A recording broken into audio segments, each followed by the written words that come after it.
I grew up in Switzerland and lived there for about 27 years, but I've never been in Switzerland as a carnivore. Of course, I was so very excited to go back to surprise my family. Here is a video how I surprised my mom. But I was really not looking forward to go into the country where beef is the most expensive, by far.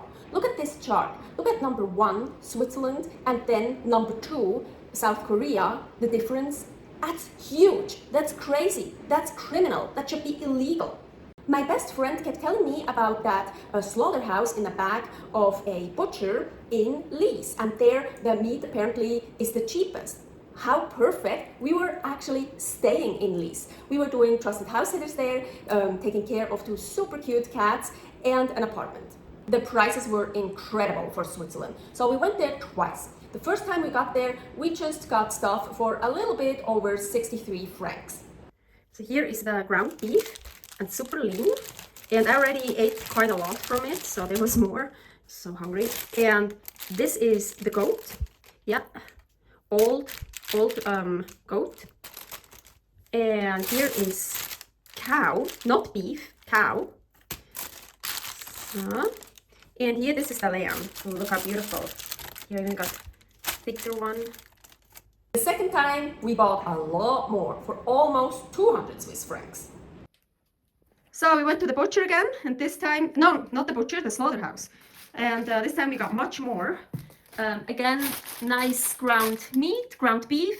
Here, tripe, have to clean it. Tongue, super fresh, just from today. It might be even a calf's tongue. This is the mutton with bones. He had some horse, so we said, oh sure, we get that too. Here, that's cow. He asked if we want goblet, or I forgot what the other one was, so we took goblet. So it's kind of like a ribeye, T-bone. And here is the veal. Yeah, this is veal without bone.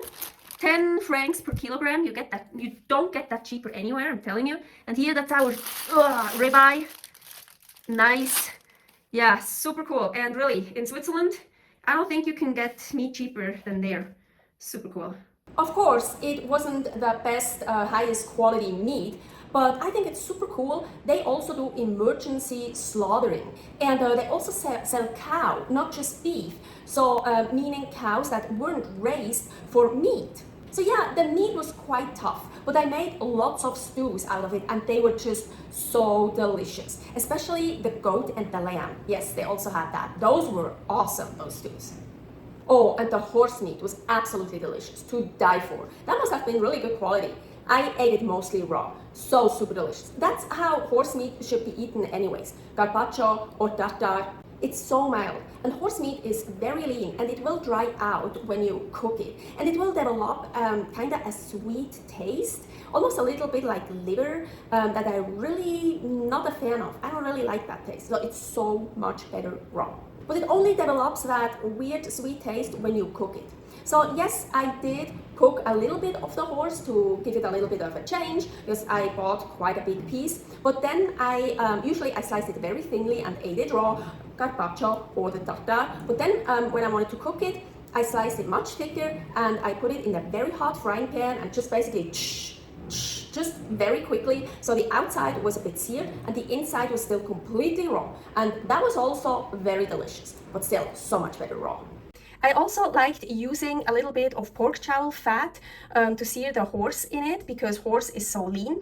And what is also a really great idea is to use a horse steak that is still frozen, so it won't get overdone. So you can really sear it on the outside, so get a nice color, but the inside will still be raw. So if you want to cook horse meat, that's a way to cook it, in my opinion. Otherwise, if you cook it any more than that, you completely ruin it. But that's my opinion. So I learned a long time ago that the original tartare is made from horse meat, and that's why usually restaurants and places call it beefsteak tartare when it's made from beef, to make sure, hey, this is beef and not horse. I learned that when I was a kid. Well, I don't know if it's really true, but that's what I learned.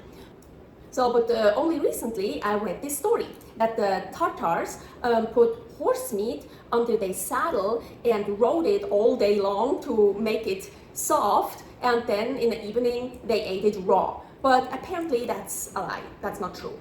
The New York Times claims that the Germans got the idea to eat horse meat raw because they think it's healthy and it has barely any parasites. Anyways, I was eating horse meat already before I was leaving Switzerland. It's not like super common in Switzerland, but it's not like everyone is eating it, but it is known, you can find it, it's no problem to find it. Horses have a great advantage to cattle. Cattle meat gets tough when the cattle gets old. Apparently that doesn't happen with horse meat. Even when they get old, the meat is still tender and nice and you can still get really nice steaks. When cattle gets old, you can't really get good steaks anymore.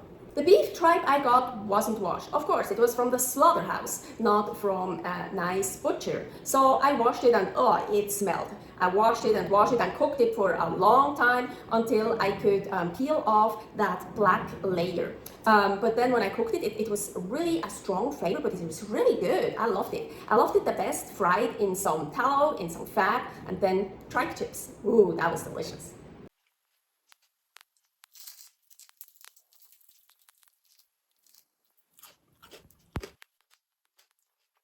Not all the way crisped through. That one, I already took some of that. Totally done, also all the way. Like a chip. Super tasty and so healthy.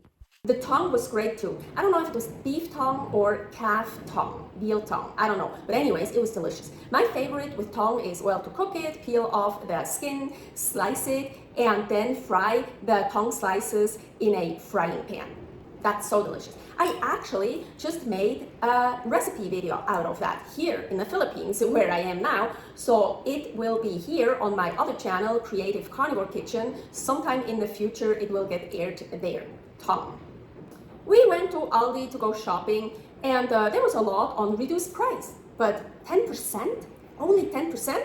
What the fuck? So far, everywhere we've been, where there was meat on reduced price, it was at least 20%. Or 30%, or even 50%, but 10%? Typical Switzerland. Everything is already so expensive, and then they're stingy as well. So we were in Switzerland from December 20th, 2024 until January 6th, 2025. And after Christmas, right after Christmas, we went back to Aldi. And suddenly, there were so many reduced priced items, meat of course, 20% off, 50% off. Super cool. So the New York steak I bought for 10% off on December 23rd was still good until December 29th. Well, that's what the date said. 6 days. That's crazy. So far in all the other countries we've been, you don't get reduced priced items that are still good for so long, for almost a week. So now I figured it out, and I think that's actually super cool. In Switzerland, or well, at least in Aldi, they reduce the prices already very early, so something that's still good for 6 days, but only 10% off. So, and the closer it gets to the date, the last date where they can sell it, the more it gets reduced. So then it gets reduced to 20% off, then maybe 25 or 30%, and then 50%. But they start very early on. So I have to say, I have to admit, that is actually super cool.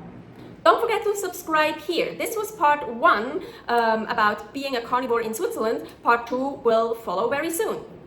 Stay happy, stay healthy.